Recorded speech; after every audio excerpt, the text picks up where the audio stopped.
And this was tough. I'm telling you, this part, man, we were struggling with it. Now you see we're booking it. Here comes that support to help me out, man. And this was rough, man. It's like, huh, man, we were screaming. We were all screaming like, get there, get there. But yeah, we were coming through, and I'm gonna show you guys the hunter build I used for this raid chapter 2, and that's how you get it done right there. So basically, this is the build that I did. I went with the techniques, explosive arrows. I mean, it's just so much better than stun arrows. I haven't used that since I got leveled up to get that, and I don't think most people do. Decreased class ability cooldown, which is huge, especially because we're basically doing kind of a fire build here to kind of get through this part.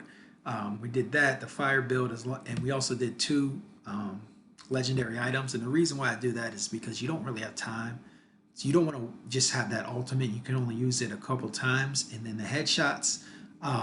You might be able to go with that, but I think it's going to be offset by having this powerful build as far as with the ultimate 20%, and then having the legendary bow. So what we have is the sacred iron, and this was the one where if the charm that if you get hit, then it weakens the enemy, which is huge.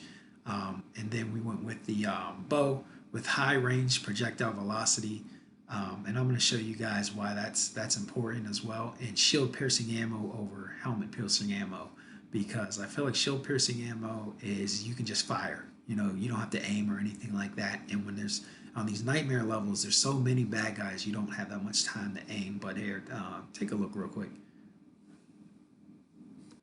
And so basically, it's like every time you hit somebody with that, you get the knockback.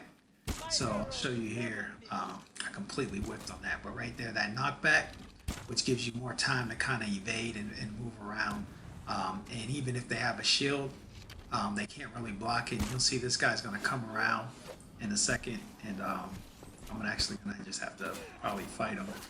But I'm going to give you a tip on this raid chapter 2 for the hunter, if you're the hunter in the group. But then basically, he's not going to be able to block anything. Actually, shoot him in the head here. But you get that knockback, which gives you a lot of time to do things. And so, like I said, basically that's kind of what you're looking for. So again, you got the explosive arrows, you've got the ability cooldown, 15%.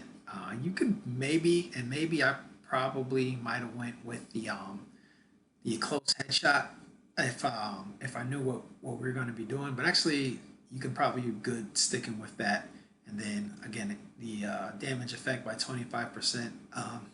I don't even know too many people that use the other two for much of anything because it's just so powerful. And then of course the legendary two items. So again, we did the legendary bow with the legendary charm, which gives us the 20% ultimate, and which makes, of course, the ultimate super powerful, especially when you're dealing with these Onis. Shield piercing ammo, and then fired up because we're the fire. We got the fire master, and then of course strong brew. You get the injury resolve game, so every time you get hit, you get resolved, and then also you got the strong brew, so you get that extra healing because as the hunter, you really want to stay alive. You don't want to have to be rezzed too much. Um, but in this one, I was actually doing a lot of melee, so that's probably why I would have changed the build. But I'm gonna give you guys a little bit of a tip, and that's basically I would stick kind of with this build, except for maybe you can change to maybe smoke, because that's what was killing us was smoke. So that's a little bit of a tip, but I don't want to give you too much in your group. If you have multiple hunters, I guess it doesn't matter.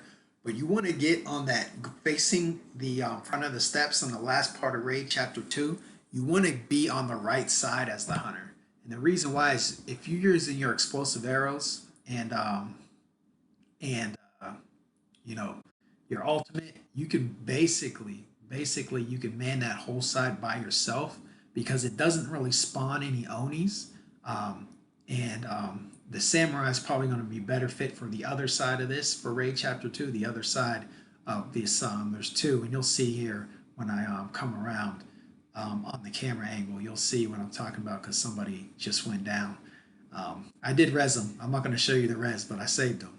Um, but see, you can see how I'm like handling that guy, and then you can just take those guys right out, and so it gives you a lot of support. You can do a lot of support to the other side of the place, which right there I'll show you on the other side.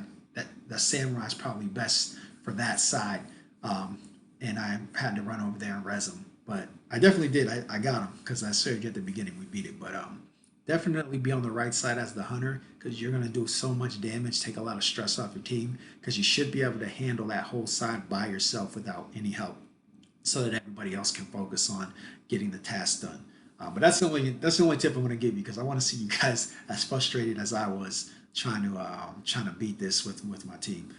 But hey, let me know what build you guys are using for your raids as well. And I've got the build for my nightmare coming up soon for this week. I'm gonna try to get it to you guys tomorrow actually, so that before they make a new one, so you have a chance to try to use that build before they switch over. All right, next time.